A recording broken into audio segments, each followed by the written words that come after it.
अंतर्राष्ट्रीय राजनीति में क्षेत्रवाद के विभिन्न स्वरूपों का समालोचनात्मक परीक्षण कीजिए।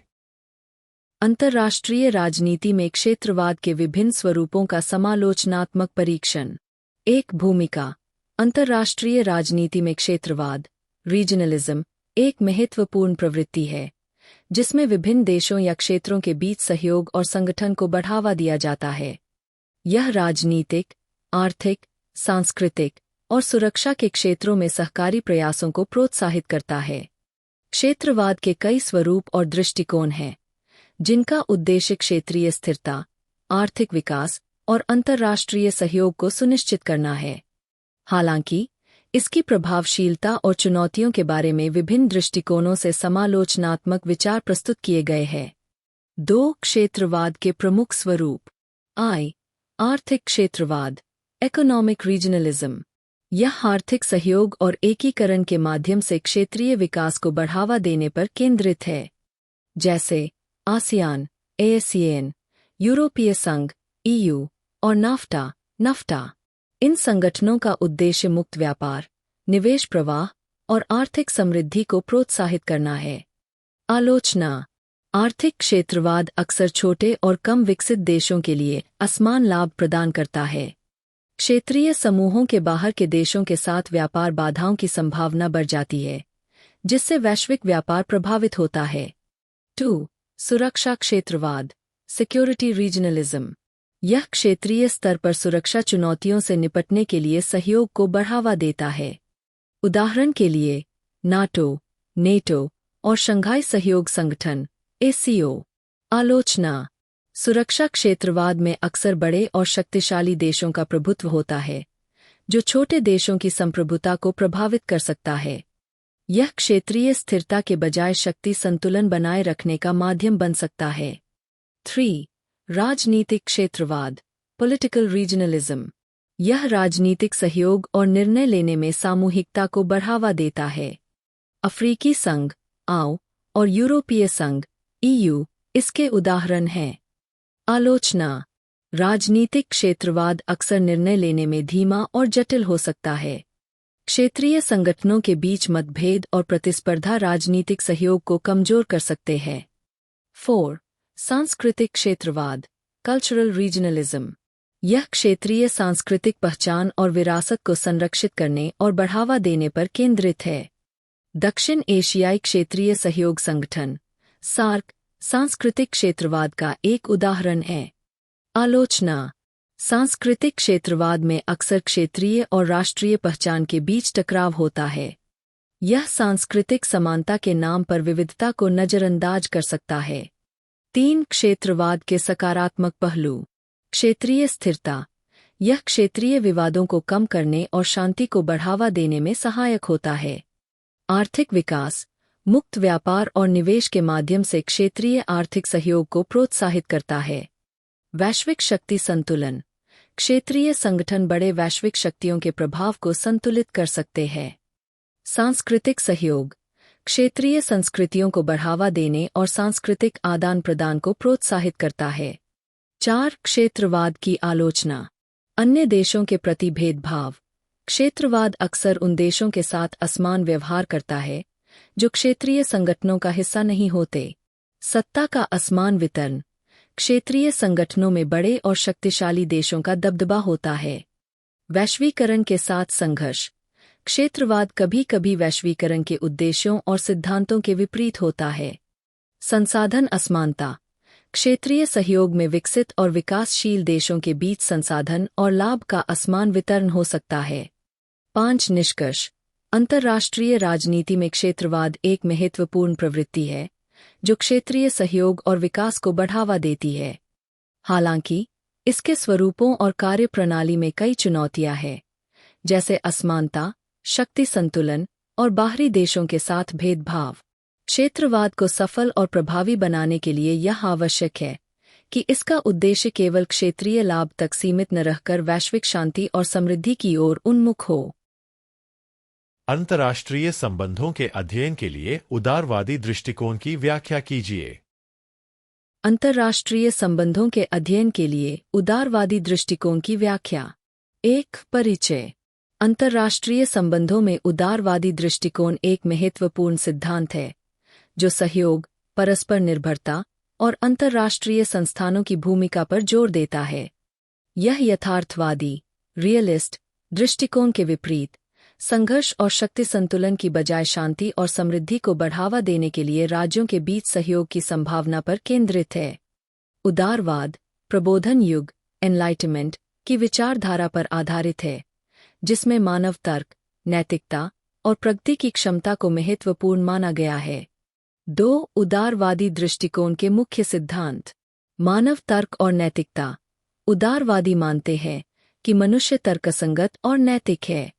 यह दृष्टिकोण विश्वास करता है कि अंतर्राष्ट्रीय समस्याओं का समाधान संवाद, सहयोग और आपसी समझ से किया जा सकता है।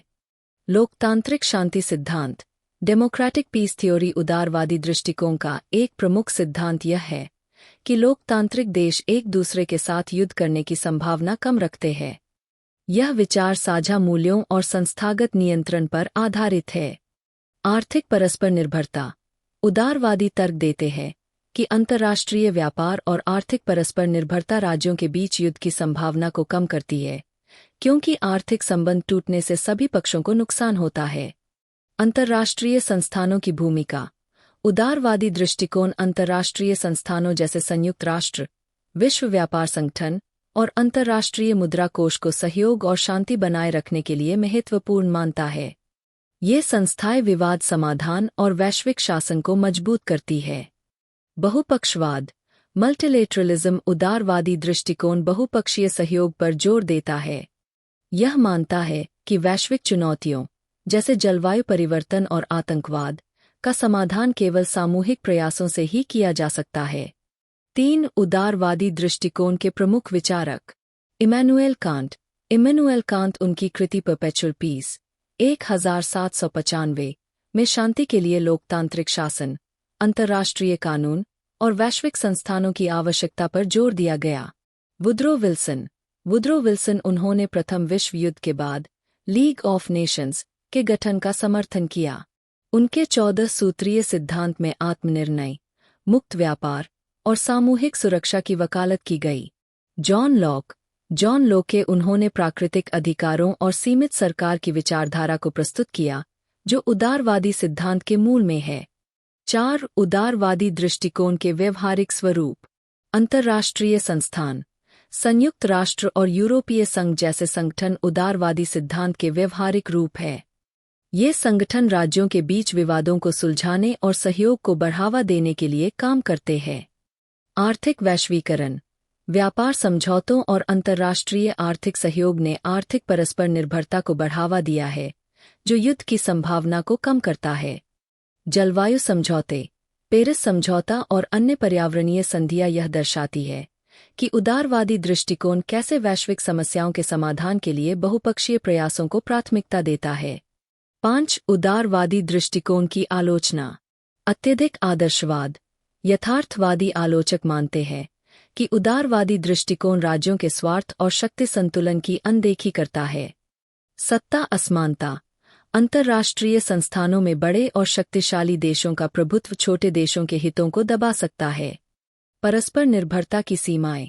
आर्थिक परस्पर निर्भरता के बावजूद कई बार संघर्ष और युद्ध होते रहे हैं, जैसे द्वितीय विश्व युद्ध। 6 निष्कर्ष। उदारवादी दृष्टिकोण अंतर्राष्ट्रीय संबंधों में शांति, सहयोग और स्थिरता के महत्व को उजागर करता है। यह मानता है कि मानव तर्क और नैतिकता के आधार पर वैश्विक समस्याओं का समाधान किया जा सकता है। हालांकि इसकी आदर्शवादी प्रकृति के कारण इसे व्यवहारिक सीमाओं का सामना करना पड़ता है।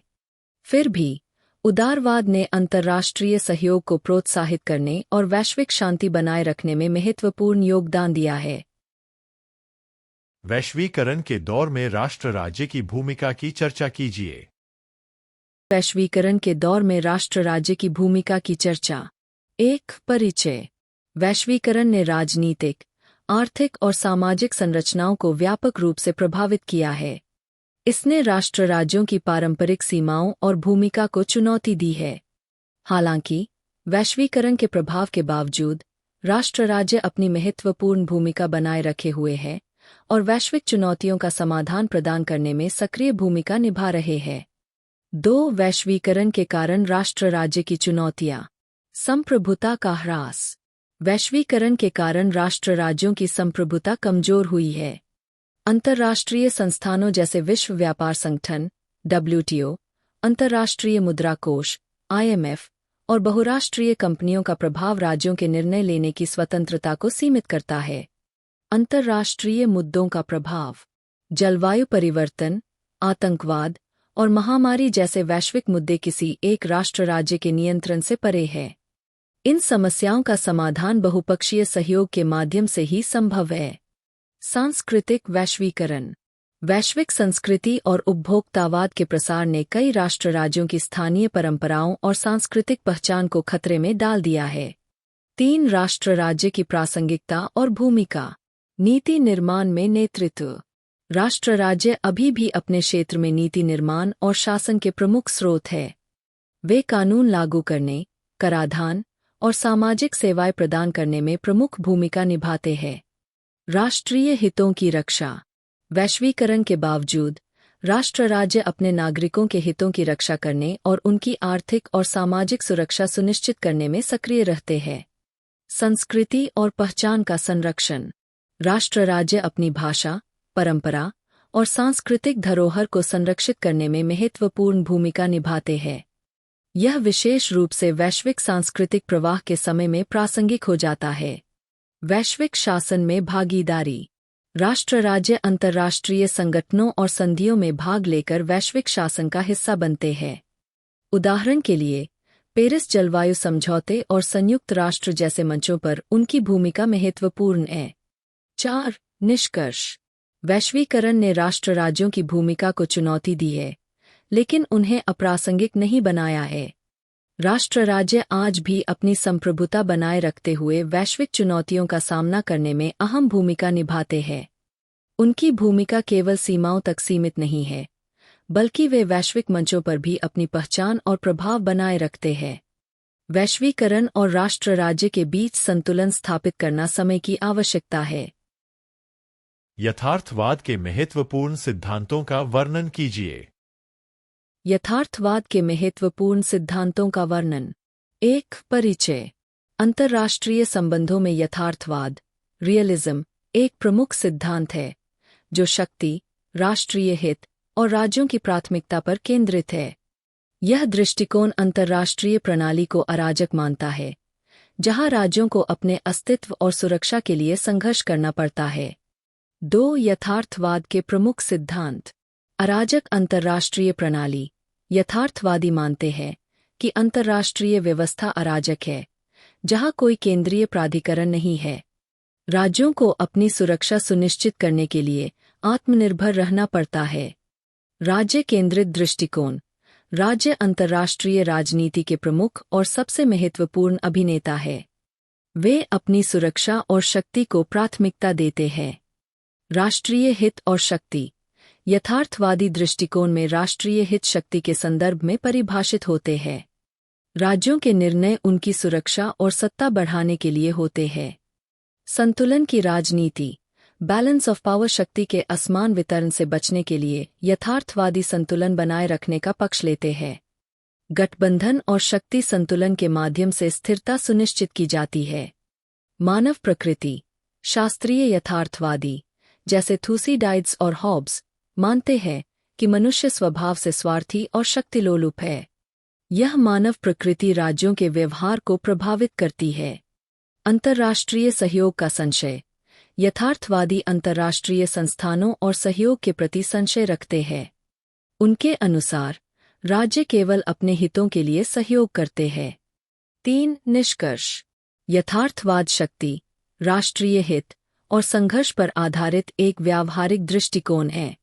यह अंतर्राष्ट्रीय संबंधों को समझने के लिए एक उपयोगी ढांचा प्रदान करता है, लेकिन इसकी आलोचना भी होती है कि यह सहयोग और नैतिक मूल्यों को नजरअंदाज करता है। 21वीं सदी में संयुक्त राष्ट्र सुरक्षा परिषद के सुधारों पर चर्चा कीजिए। 21वीं सदी में संयुक्त राष्ट्र सुरक्षा परिषद के सुधारों पर चर्चा। 1. परिचय। संयुक्त राष्ट्र सुरक्षा परिषद यूएनएससी वैश्विक शांति और सुरक्षा बनाए रखने की जिम्मेदारी वाला संयुक्त राष्ट्र का प्रमुख अंग है। हालांकि इसका वर्तमान ढांचा 1945 की भूराजनीतिक परिस्थितियों को दर्शाता है, जो आज के समय में अप्रासंगिक हो चुका है। 21वीं सदी में इसके सुधारों की आवश्यकता पर व्यापक चर्चा हो रही है, ताकि इसे अधिक समावेशी, प्रभावी और लोकतांत्रिक बनाया जा सके। 2 सुधारों की आवश्यकता। अप्रासंगिक सदस्यता। वर्तमान में सुरक्षा परिषद में 5 स्थायी सदस्य P5 और 10 अस्थायी सदस्य हैं। यह ढांचा 21वीं सदी की भूराजनीतिक वास्तविकताओं, जैसे भारत, ब्राजील और दक्षिण अफ्रीका जैसी उभरती शक्तियों को उचित प्रतिनिधित्व नहीं देता। वीटो शक्ति का दुरुपयोग। P5 देशों चीन, फ्रांस, रूस, यूके और अमेरिका को दी गई वीटो शक्ति अक्सर राजनीतिक उद्देश्यों के लिए उपयोग होती है, जिससे निर्णय प्रक्रिया में बाधा उत्पन्न होती है। क्षेत्रीय असंतुलन। अफ्रीका, दक्षिण अमेरिका और मध्य पूर्व जैसे क्षेत्रों का पर्याप्त प्रतिनिधित्व नहीं है, जबकि ये क्षेत्र वैश्विक शांति और सुरक्षा के मुद्दों से अधिक प्रभावित होते हैं। पारदर्शिता की कमी। निर्णय लेने की प्रक्रिया में पारदर्शिता की कमी और छोटे देशों की सीमित भागीदारी सुधारों की आवश्यकता को रेखांकित करती है। 3 प्रस्तावित सुधार। सदस्यता का विस्तार। स्थायी और अस्थायी दोनों प्रकार की सदस्यता बढ़ाने का सुझाव दिया गया है। G4 भारत, जर्मनी, जापान और ब्राजील और अफ्रीकी संघ का स्थायी सदस्यता के लिए समर्थन किया गया है। वीटो शक्ति का पुनरीक्षण। वीटो शक्ति को सीमित करने या समाप्त करने की वकालत की गई है, ताकि निर्णय प्रक्रिया में निष्पक्षता सुनिश्चित हो सके। क्षेत्रीय प्रतिनिधित्व। विकासशील देशों, विशेष रूप से अफ्रीकी और लैटिन अमेरिकी देशों, को अधिक प्रतिनिधित्व देने की आवश्यकता है। पारदर्शिता और जवाबदेही। निर्णय प्रक्रिया को अधिक पारदर्शी और सहभागी बनाने के लिए सुधार प्रस्तावित है। 4 सुधारों की चुनौतियां। P5 का विरोध। स्थायी सदस्यों का वीटो शक्ति छोड़ने या नए स्थायी सदस्यों को स्वीकार करने में रुचि न लेना। प्रतिस्पर्धी दावे। नए स्थायी सदस्यों के लिए देशों के बीच प्रतिस्पर्धा, जैसे भारत और पाकिस्तान के बीच। सहमति की कमी। सुधारों पर सदस्य देशों के बीच आम सहमति का अभाव। 5 निष्कर्ष। 21वीं सदी में यूएनएससी के सुधारों की आवश्यकता स्पष्ट है, ताकि इसे अधिक प्रासंगिक और प्रभावी बनाया जा सके। हालांकि चुनौतियां बड़ी है, लेकिन सुधारों के बिना सुरक्षा परिषद अपनी वैधता और विश्वसनीयता खो सकती है। बहुपक्षीय सहयोग और सामूहिक प्रयासों के माध्यम से एक अधिक समावेशी और लोकतांत्रिक सुरक्षा परिषद का निर्माण किया जा सकता है। द्विध्रुवीय प्रणाली। द्विध्रुवीय प्रणाली एक अंतर्राष्ट्रीय राजनीतिक ढांचा है, जिसमें 2 महाशक्तियां विश्व राजनीति पर प्रभुत्व रखती है। इसका सबसे प्रमुख उदाहरण शीत युद्ध 1947 से 1991 के दौरान देखा गया, जब अमेरिका और सोवियत संघ 2 विरोधी ध्रुव बने।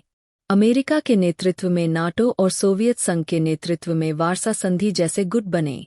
इस प्रणाली में वैचारिक, सैन्य और आर्थिक प्रतिस्पर्धा थी, लेकिन परमाणु प्रतिरोध के कारण प्रत्यक्ष युद्ध टला। यद्यपि कई परोक्ष युद्ध हुए, यह प्रणाली संतुलन बनाए रखने में सहायक रही। 1991 में सोवियत संघ के विघटन के बाद यह युग समाप्त हुआ। यूरोपीय संघ। यूरोपीय संघ, यूरोपियन यूनियन, यूरोप के 27 देशों का एक राजनीतिक और आर्थिक संगठन है, जो क्षेत्र में शांति, स्थिरता और आर्थिक सहयोग को बढ़ावा देने के उद्देश्य से बना है। इसकी शुरुआत यूरोपीय आर्थिक समुदाय 1957 से हुई और 1993 में maastricht संधि के तहत यह औपचारिक रूप से यूरोपीय संघ बना। इसका एकीकृत बाजार सदस्य देशों के बीच वस्तुओं, सेवाओं, लोगों और पूंजी के स्वतंत्र आवागम की अनुमति देता है। इसमें यूरो मुद्रा का भी प्रचलन है, जिसे 20 सदस्य देश उपयोग करते हैं। यह संघ वैश्विक व्यापार और कूटनीति में महत्वपूर्ण भूमिका निभाता है। न्यासिता परिषद। न्यासिता परिषद, ट्रस्टीशिप काउंसिल, संयुक्त राष्ट्र के 6 प्रमुख अंगों में से एक है। इसका गठन उन क्षेत्रों के प्रशासन की निगरानी हेतु किया गया था जो विश्व युद्ध के बाद उपनिवेशों या जनादेशों के रूप में यूजिंग के संरक्षण में आए थे।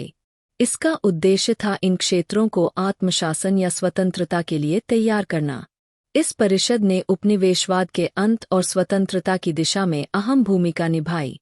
1994 में पलाऊ के स्वतंत्र होने के साथ इसका कार्य पूरा हुआ। तब से यह परिषद स्थगित स्थिति में है, लेकिन संयुक्त राष्ट्र की संरचना में अब भी शामिल है। शक्ति, सत्ता का संतुलन। सत्ता का संतुलन एक अंतर्राष्ट्रीय संबंधों की अवधारणा है, जिसमें शक्ति को विभिन्न देशों के बीच इस तरह वितरित किया जाता है कि कोई एक देश अत्यधिक प्रभावशाली न बन सके। यह विचार शांति और स्थिरता बनाए रखने में सहायक माना जाता है। ऐतिहासिक रूप से यह सिद्धांत यूरोपीय देशों की कूटनीति का आधार रहा है, विशेषकर 18वीं और 19वीं शताब्दी में। देशों ने गठबंधनों और विरोधी गठबंधनों का प्रयोग कर संतुलन बनाए रखा। आज भी यह अवधारणा रक्षा नीतियों और वैश्विक कूटनीति में देखी जाती है, जिससे शक्ति का एकाधिकार रोका जा सके। बहुपक्षवाद। बहुपक्षवाद वह प्रक्रिया है जिसमें अनेक देश किसी वैश्विक या क्षेत्रीय मुद्दे पर सहयोग से काम करते हैं। यह अक्सर संयुक्त राष्ट्र, विश्व व्यापार संगठन या विश्व स्वास्थ्य संगठन जैसे अंतर्राष्ट्रीय संस्थानों के माध्यम से होता है। बहुपक्षवाद में सभी देशों की समान भागीदारी और सामूहिक निर्णय को प्राथमिकता दी जाती है। यह एकतरफावाद, यूनिलेटरलिज्म, के विपरीत है, जिसमें देश अकेले निर्णय लेते हैं। जलवायु परिवर्तन, महामारी, आतंकवाद और व्यापार जैसे मुद्दों के समाधान में बहुपक्षवाद आवश्यक है। यह संवाद, सहयोग और साझा जिम्मेदारियों को प्रोत्साहित करता है, जिससे शांतिपूर्ण समाधान संभव हो पाते हैं।